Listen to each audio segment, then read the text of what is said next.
Alright, so I'm back here once again, but this time I'm here to pretty much give y'all my albums of the decade. Yes, I know that we're almost at the end of January, but at the same time, still want to get my list off. So, yeah. Pretty much, man, the way that this list is gonna work. Rule number one, I'm not doing mixtapes. I'm gonna do mixtapes on a whole separate video on a whole nother day. So, yeah. So the way that this is gonna work, I'm gonna pick an album pretty much from each year. So I'm gonna pick an album from 2010, 2011, 2013, 2014. I'm gonna pick my favorite album from each year, and I'm just pretty much tell y'all what honorable mentions I had from that year, and albums that could have took the #1 spot. So yeah. Without further ado, man, we finna get into it. Albums of the decade. Let's go. Just bury me with 20 bitches, 20 million in the countdown fitted. Hold up, hold up. Favorite album from 2010, My Beautiful Dark Twisted Fantasy. This is, of course, a lot of people like to argue and say, that this is Kanye's best project. To me, it's arguably one of Kanye's best projects, but I completely understand. As far as like the way that this album was orchestrated and the way it was just curated, man, this is a great album. And I ain't even gonna lie to y'all, I jumped on this album pretty late. I jumped on this album in 2015. I was listening to Kanye, but I wasn't listening to Kanye. I ain't really just started listening to Kanye until maybe Yeezus came out. And that's when I started going back and listening to all his older stuff. And I got on this project late. I heard all of the lights and power, but at the same time, I never listened to the whole project as a whole. And yeah, I loved it, even though I was late to it. So they just show you the significance of that album and how great it is.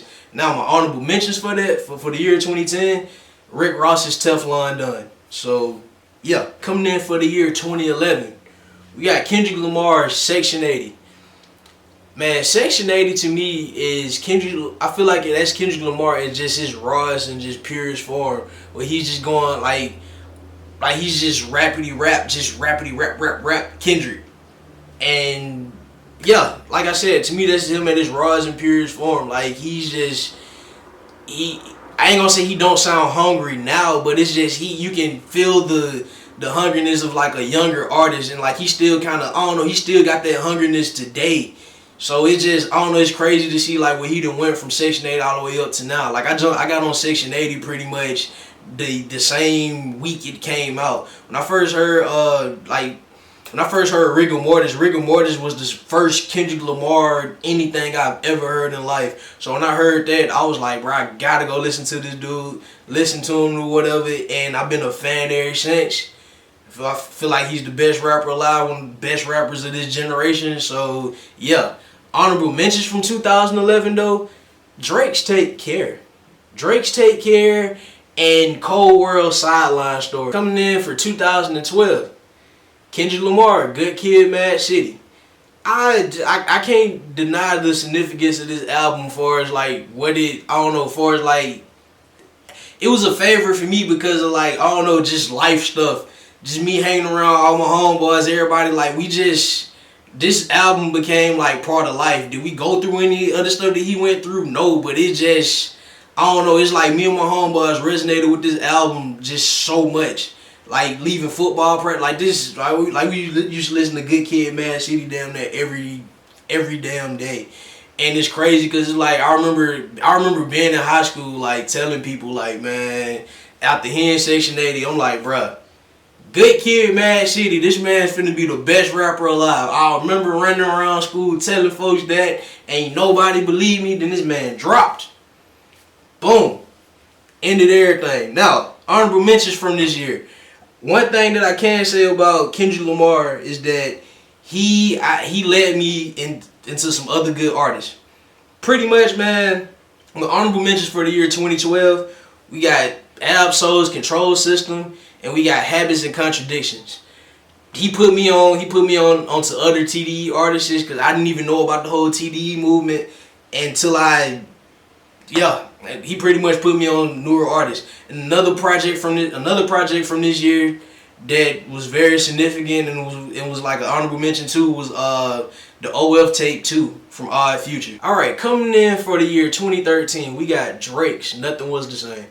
Now, to me, this is probably Drake's best project, and I feel like this is the point where like Drake kind of started getting, like after this point, I feel like that's when Drake started to get a little shaky as far as like the music and stuff. Like we jump all the way up to now, as far as like the music he been releasing, as far as the inconsistencies and stuff like that.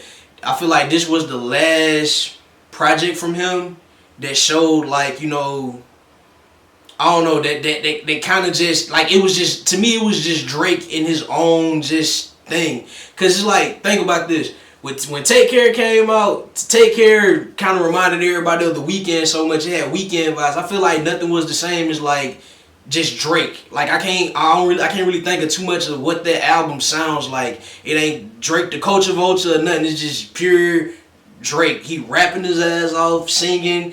It's just the best balance of Drake in my opinion. So yeah, honorable mentions for this year: Mac Miller's Watching Movies with the Sounds Off. That was pretty much the album that jump started me into liking him. And Childish Gambino's Because of the Internet. 2014, we got 2014 Forest Hills Drive by J. Cole.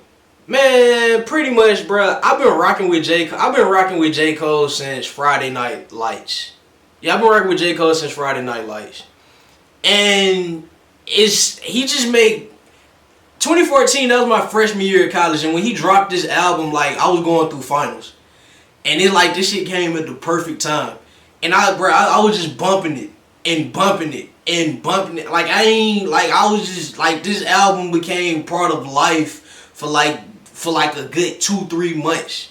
Like, this is one of them projects that helped, like, this is one of them projects, like, I feel connected to, because it's like, this shit helped me get through my freshman year of college. So, yeah, 2014's Forest Hills Drive. Honorable mentions from that year, though: YG's My Crazy Life, Logic's Under Pressure, that was my first introduction to him, Schoolboy Q's Oxymoron, and one project that I got on super late, I got on that like 2017, Freddie Gibbs' Pinata. Coming in for 2015, bruh, Kendrick Lamar, To Pimp a Butterfly. To Pimp a Butterfly, in my opinion, is one of the greatest. I hold it in that high regard as like My Beautiful Dark Twisted Fantasy, as far as like artistic expression, just the way the beat, just the way the production is. It's just layers on top of layers on top of layers. And as far as with Kendrick Lamar in this album, like, this album deviated, like, it went into a different direction for as like the sound of it, and the sound kind of threw a lot of people off. And the sound of this album is what attracted me the most to it.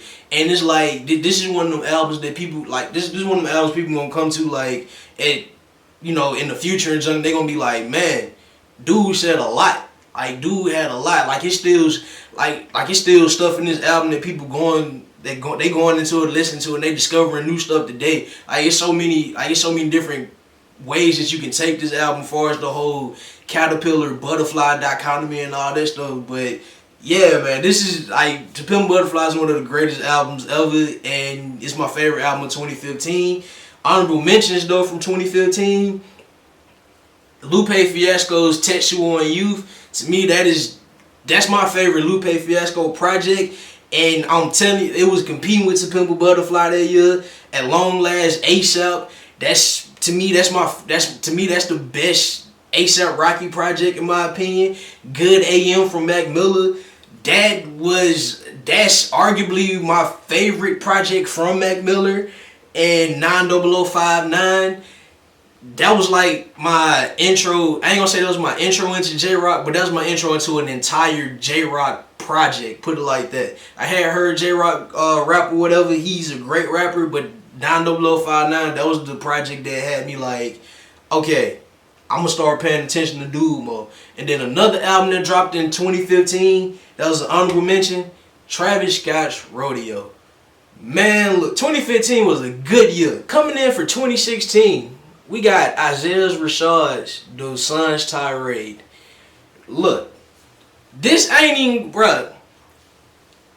And it's crazy because when I did my like album of the year list for that year, this album came in at like number 4. one of my honorable mentions was actually number 1. I'm gonna tell y'all what that is later on. But pretty much, man, like with the Sun's Tirade, like I don't know, man. It's one of those albums that like you could just put on at any time. Like it just fit any mood. Like I did homework to this album. Like when I just wanted to listen to music and I couldn't figure out what the hell I wanted to listen to, I just cut the Sun's Tirade on and let that junk play. This is like it's just one of those albums, man. And it's so good. And I just, bro, we need an album from you, please. Like, come on. Like, you ain't ready for niggas to hear new stuff? At the same time, though, honorable mentions from this year. Danny Brown's Atrocity Exhibition. To me, that is an album that do not get talked about a lot. And when I started paying attention to the album, I literally started paying attention to the album like it was about 2017. Yeah, it was like 2017, close to the end of 2017. So I started paying attention to it late. But I was damn near started listening to the album every day. Blank Face was my number 1 for that year, but I had to like think to myself like which one of these projects, and it's like the Sun's Tirade is the one that I return to the most, and it just, I don't know, it kind of like the Sun's Tirade is a part of me now. So yeah, but Blank Face was another great album, and to me is arguably Schoolboy Q's best project. Another honorable mention, J. Cole, For Your Eyes Only. A lot of people ain't like the project, and I feel like it's a very underrated project. I like the little story that he told and everything. A lot of people was pretty much trying to say that it was a boring album, but I liked it. So yeah, Mac Miller's The Divine Feminine. That was like when Mac Miller, I don't know, he had been, you know what I'm saying, doing the whole singing junk, but he pretty much gave us like a soul R&B type album, like the whole thing, and it was dope. It was dope. And then my last honorable mention, we got Ab-Soul's Do What Thou Wilt, which is to me one of the best TDE projects. So yeah. Alright, so coming in for 2017, we got Kendrick Lamar's Damn. Now, this album to me is pretty much the same. Like, it's just something about Kendrick Lamar. Every time he drop an album, like he always dropping these layered, just storytelling ass albums. And this one was another one. This is one of them albums that you can pick up and like you listen to the lyrics and stuff. You can take it one way and then somebody else will take it a whole another different way. Like I feel like you can approach this album in like so many different ways and pull so many things from it. So it's just one of those albums that it's just. It won a damn Pulitzer Prize. Like, what more can I say about it? So, yeah. Honorable mentions, though. We got Jidge, The Never Story. The Never Story was, for the longest, like, it was competing with To Pimp a Butterfly. I mean, not To Pimp a Butterfly. It was competing with Damn for my number 1 spot of that year for, like, the longest. Then you get to Tyler Creator's Flower Boy, which I feel like is his best. I feel like it's his best like sonically album, and then he was rapping too. Igor kind of got away from that, but at the same time, it's like to me, Flower Boy was like that album. Like if it would have won a Grammy for best album and best rap album, I would have been okay with that. So yeah, the Saturation trilogy from Brockhampton, that was pretty much my introduction into them, and yeah, man. Then we get to Smino's Black Swan. Which that was one of them albums that I got on late. Like it didn't even make it to my like top 10 list that year because I heard about the album late. When I finally sat down and listened to it, I was like, damn, boy, this is good. This is great. And I just kept listening to it. So yeah, 2017, Kendrick Lamar's Damn. And the last and final year that I'm gonna talk about from the 2010s, 2018, my favorite album from 2018. This one was hard. But it was Smino's Noir. And it's crazy because when I did my list for 2018, this wasn't even like this album was actually number 3. It was competing with like 2 of my honorable mentions and for fairly good reasons. But yeah, man. Noir is my 2018 favorite album. My honorable mentions though, JPEG Mafia's Veteran. I got on the album late. I literally got on the album like at the end of last year. Didn't even know about it because I listened to All My Heroes Are Cornballs and people wanted me to go back and listen to Veteran. Ain't No Veteran was a project that came out in 2018, and since I made that video, I pretty much became a damn JPEG Mafia fan. So, and the next project that we got from the honorable mentions is Mac Miller, Swimming. What more can I say about this album?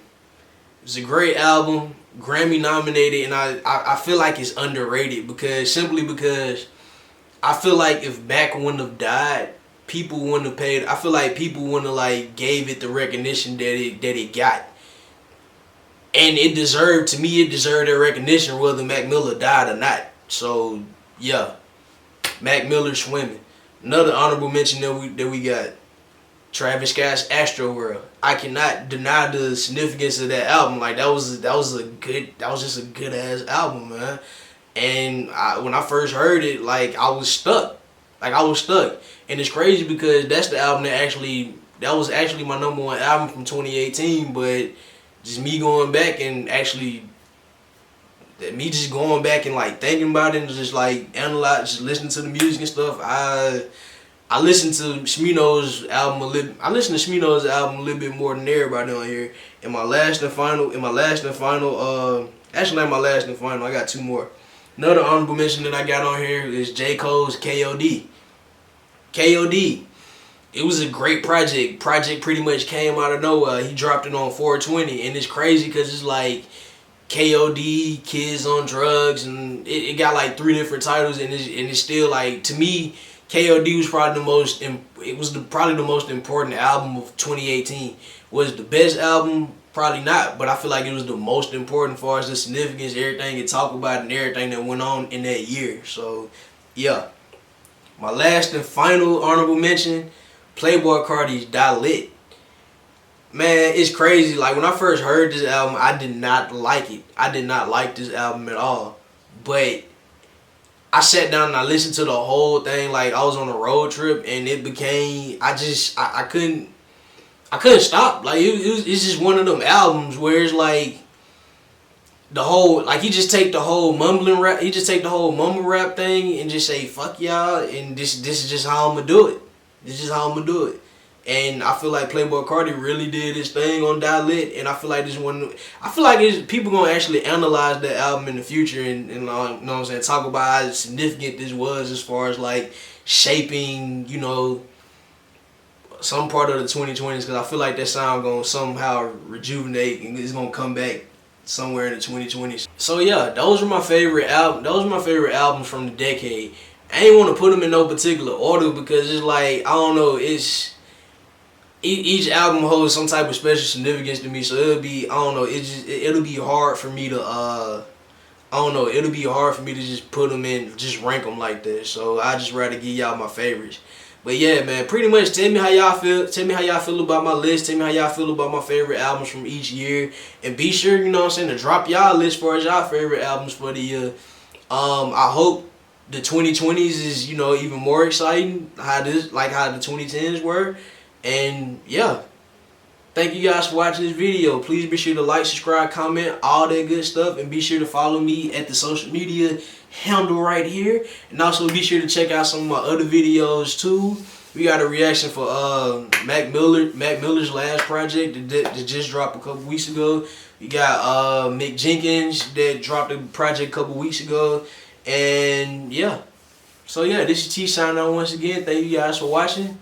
Peace. Yeah, you my favorite topic. Yeah, money, fucking,